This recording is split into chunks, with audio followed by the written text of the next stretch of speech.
Hi guys, welcome back. So today I'm going to be showing you how to make the carrot cake slices. Let's begin. To get started on today's recipe, you'll want to go ahead and grab yourself a mixing bowl. Then you can go ahead and place in the butter, which is at room temperature. I microwaved mine for a bit too long so it's a bit more melted. Add in your light brown sugar and mix the two together until they are lighter and fluffier in colour and consistency. This takes a couple of minutes. Then you can go ahead and gradually add your eggs one at a time, beating well in between each addition, being careful not to curdle or split the mix too badly.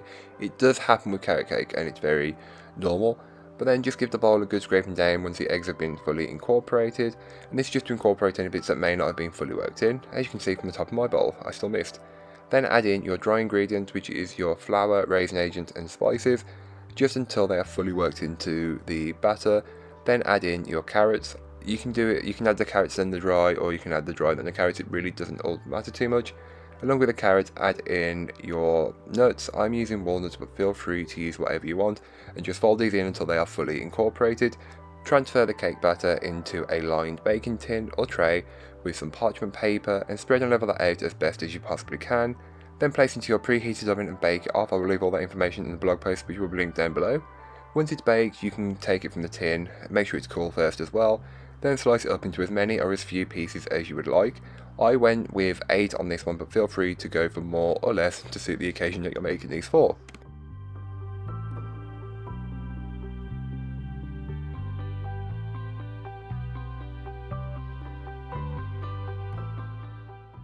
I didn't show you how to make the cream cheese icing, but I will leave it in the blog post so you know how to make it.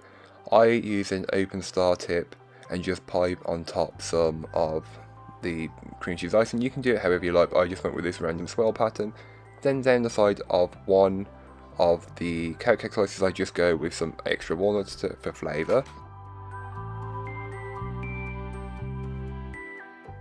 So thank you so much for watching. I hope you enjoyed. If you did, don't forget to like, comment and subscribe for more from me, and I'll be back again very soon with another recipe, so do it then.